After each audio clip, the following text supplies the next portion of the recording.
அஸ்ஸலாமு அலைக்கும். ஃபர்ஸ்ட் இது ஒரு மேத்ஸ் ஈவெண்ட் அப்படின்னு சொல்லும்போது ரொம்ப டிஃப்ரெண்டாவே இருந்துச்சு. இப்போ நம்ம நார்மலா சும்மா ஸ்போர்ட்ஸ் மாதிரி தான் பிள்ளைங்க விளையாடுவாங்க.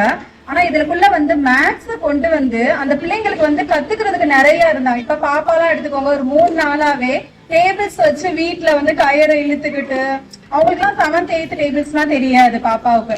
ஆனா இந்த கேம்காக ரொம்ப ஈஸியா 7 8 9 டேபிள்ஸ் எல்லாம் சொல்லும் போது எனக்கும் ஆச்சரியமா இருந்துச்சு.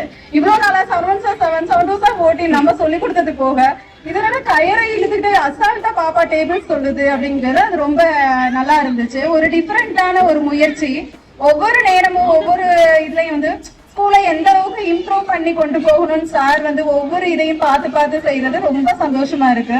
ரெண்டாவது ஒரு இதை சொல்லணும்னா, சாரே பையனுக்கு மேத்ஸ் தெரியலன்னு சொல்லும் போது சாரே கிளாஸுக்கு போய் என்னப்பா உனக்கு என்ன தெரியல அப்படின்னு சொன்னது எனக்கு இன்னும் ரொம்ப ஆச்சரியமா இருந்துச்சு.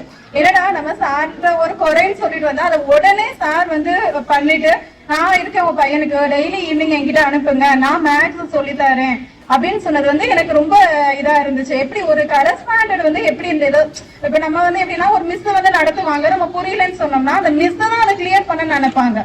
ஆனா ஒரு சார் ஸ்கூலுடைய ஓனர் இல்லம்மா நான் சொல்லி கொடுக்குறேமான்னு சொன்னது என்னால அது ரொம்ப சந்தோஷமா இருந்துச்சு. அது ரொம்ப பெருமையாவும் இருக்கு இந்த ஸ்கூல்ல படிக்கிறதுக்கு. ரெண்டாவது மேத்ஸ்ல அஜர்னா ரொம்ப பயம். ஆனா இந்த ஒரு விளையாட்டுத்தனமா அதுங்க படிக்கும் பொழுது இன்னும் நிறைய கத்துக்கிறதுங்க. அந்த விஷயத்துல ரொம்ப பெருமையா இருக்குங்க சார் இந்த ப்ரோக்ராம் நீங்க பண்ணதுக்கு. Thank you sir.